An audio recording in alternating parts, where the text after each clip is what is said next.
Bismillahirrahmanirrahim. Assalamualaikum warahmatullahi wabarakatuh. Alhamdulillahirabbil alamin. Wassalatu wassalamu ala asyrafil anbiya'i wal mursalin sayyidina Muhammadin wa ala alihi wa sahbihi wa man tabi'ahum bi ihsan ila yaumiddin. Tsumma amma ba'd. Jamaah salat zuhur yang dimuliakan Allah Subhanahu wa taala. Nabi kita Muhammad sallallahu alaihi wasallam mempersyaratkan dua hal dalam qiyamul lail di bulan Ramadan dan siyamun nahar, puasa di siang harinya. Ini sholat tarawih dan puasa Ramadan itu mempersyaratkan dua hal. Yang pertama adalah al-iman, yang kedua al-ihtisab, keimanan dan ihtisab. Ya kan, hadisnya insyaallah sudah kita hafal, mungkin sebagian kita sudah hafal. Man qama ramadhana imanan wa ihtisaban ghufira lahu ma taqaddama min dzambihi. Man shoma ramadhana imanan wa ihtisaban ghufira lahu ma taqaddama min dzambihi. Di situ untuk mendapatkan fadilah pengampunan dosa dari qiyamul lail di siang Ramadan, di malam hari Ramadan, dan puasa di bulan Ramadan, itu syaratnya ada dua, iman dan ihtisab. Iman dan ihtisab. Maksud iman di sini, dalam hadis ini maksudnya keimanan di sini apa?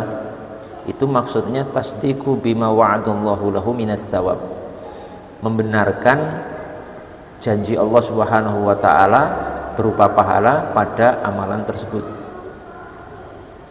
Jadi kita meyakini bahwasanya janji Allah pengampunan dosa pada sholat malam atau taraweh dan puasa Ramadan itu harus kita yakini, itu pasti terjadi. Harus kita yakini seperti itu, janji Allah Subhanahu wa taala ini. Itu maksudnya iman di situ. Sedangkan al-ihtisab, ihtisab itu berharap. Ya, ihtisab itu berharap.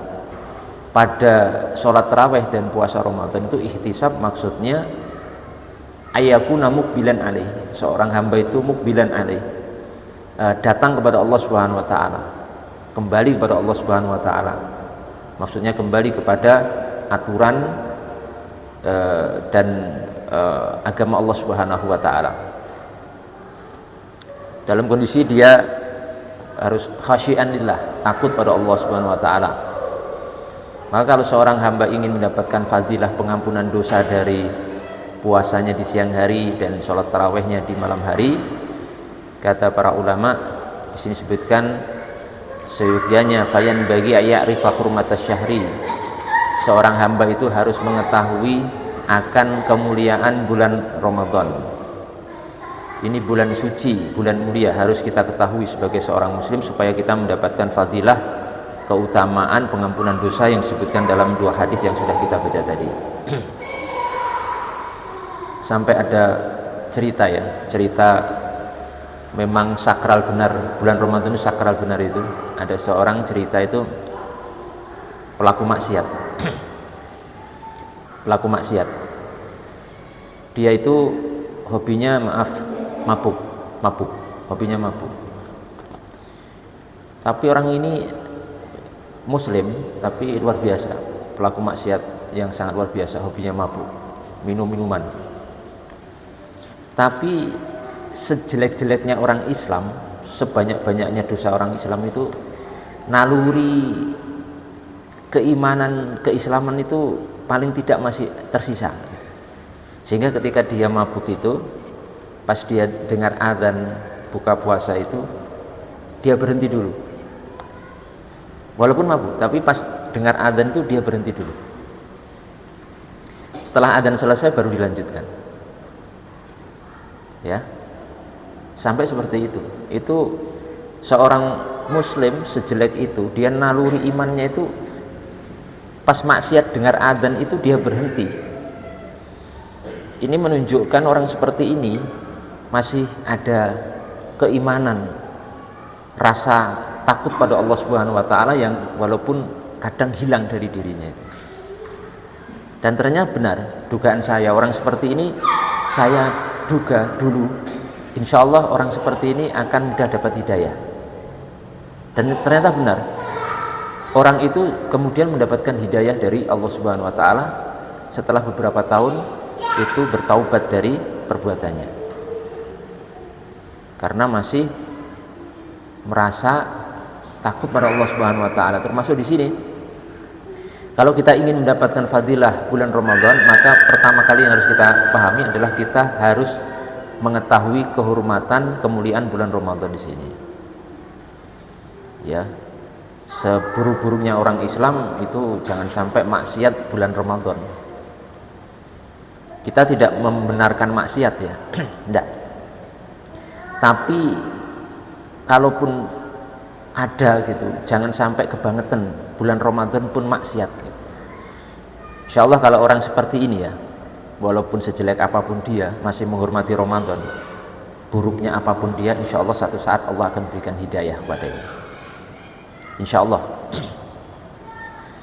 Kemudian berikutnya, kalau ingin mendapatkan fadilah pengampunan dosa dari ibadah sholat tarawih dan puasa di siang hari, juga hendaknya dilakukan wa yahfadzu fi lisanahu minal kadhibi wal ghibati wal fudul,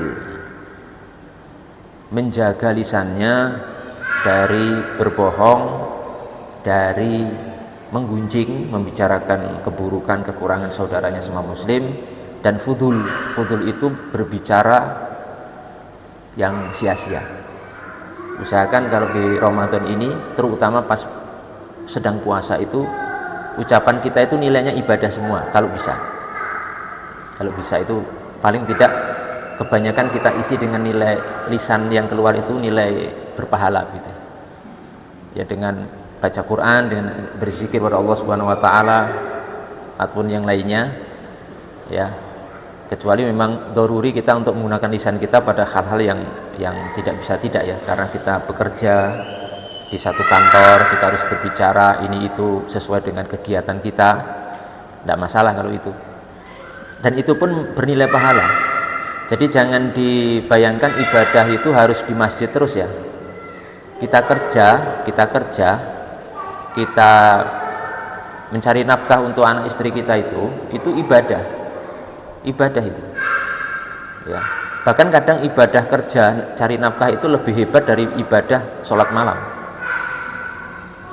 karena mencari nafkah untuk anak istri itu hukumnya wajib, sholat malam hukumnya sunnah.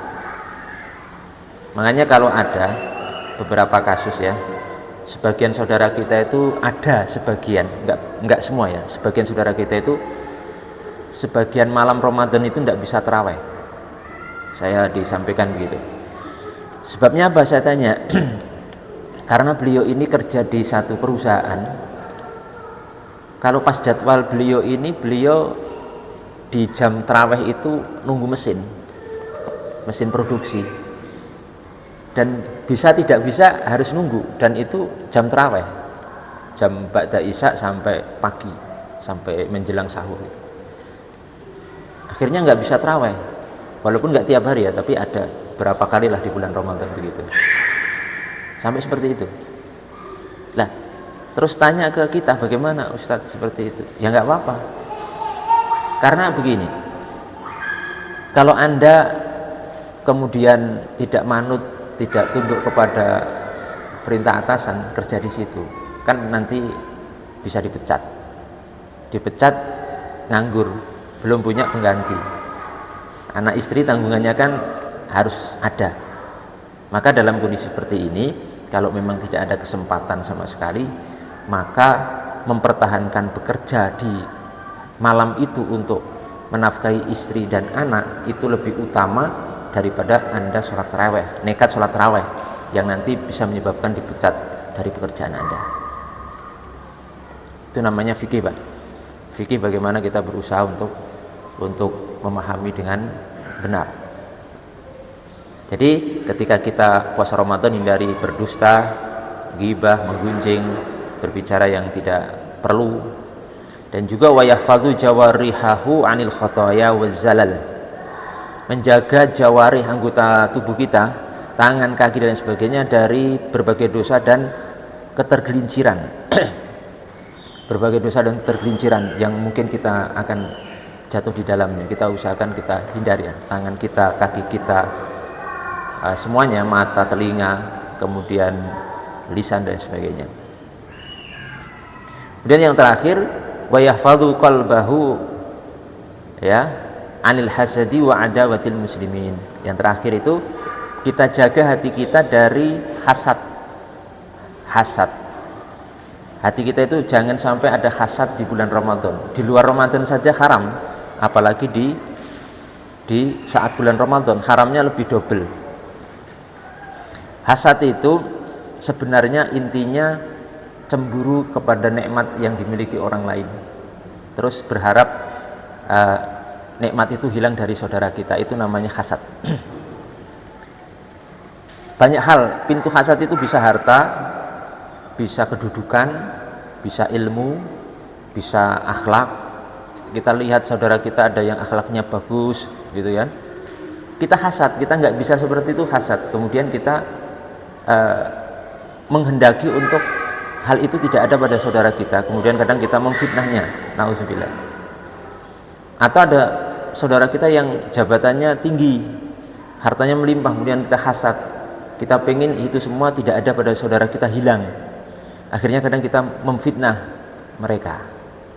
Ini tidak boleh. Harus bersih hati kita dari hasad itu. Dan juga hati kita harus bersih di bulan Ramadan ini dari min adawatil muslimin, dari membenci, memusuhi kaum muslimin. Tidak boleh. Pokoknya muslim itu statusnya bagi kita saudara. Itu wajib itu. Status muslim itu saudara kita. Innamal mu'minuna ikhwah. Orang-orang beriman itu bersaudara. Tidak boleh ada kebencian kepada saudara sama muslim. Ya. Walaupun mungkin kita itu beda komunitas, beda kelompok, beda partai, beda organisasi, beda yayasan, beda ormas, dan beda pendapat. Itu tidak boleh kemudian dijadikan untuk memusuhi saudara sama muslim. Karena memusuhi seorang muslim itu berarti secara tidak langsung memusuhi kekasihnya Allah Subhanahu wa ta'ala. Karena orang-orang beriman itu, orang-orang Islam itu kekasihnya Allah. Bahkan maaf ya, seburuk apapun orang Islam, itu yang dibenci keburukannya, jangan personalnya. Karena sepanjang masih ada iman, karena ada imannya itu membuat dia kan masih percaya kepada Allah, masih mencintai Allah dan Rasulnya. Itu nggak boleh kita musuhi. Di zaman Rasul itu ada sebuah kisah, ada seorang laki-laki pemabuk, karena mabuk ditangkap oleh para sahabat, kemudian diadili di hadapan Rasul, dicambuk 40 kali kan, cambuk 40 kali. Kemudian berjanji taubat, tapi selang beberapa hari ternyata mabuk lagi, ketangkep lagi, dicambuk lagi 40 kali. Kurang apa ini? Muslim tapi seperti ini. Hari berikutnya ketangkap lagi, ketiga dicambuk lagi 40 kali, katanya mau tobat. Di saat hari yang ketiga itu para sahabat yang menyaksikan itu agak jengkel, kemudian mengatakan, la'anakallah, semoga Allah melaknatmu wahai fulan, kamu itu mempermainkan hukum agama. Katanya tobat tapi masih melakukan maksiat, semoga Allah melaknatmu.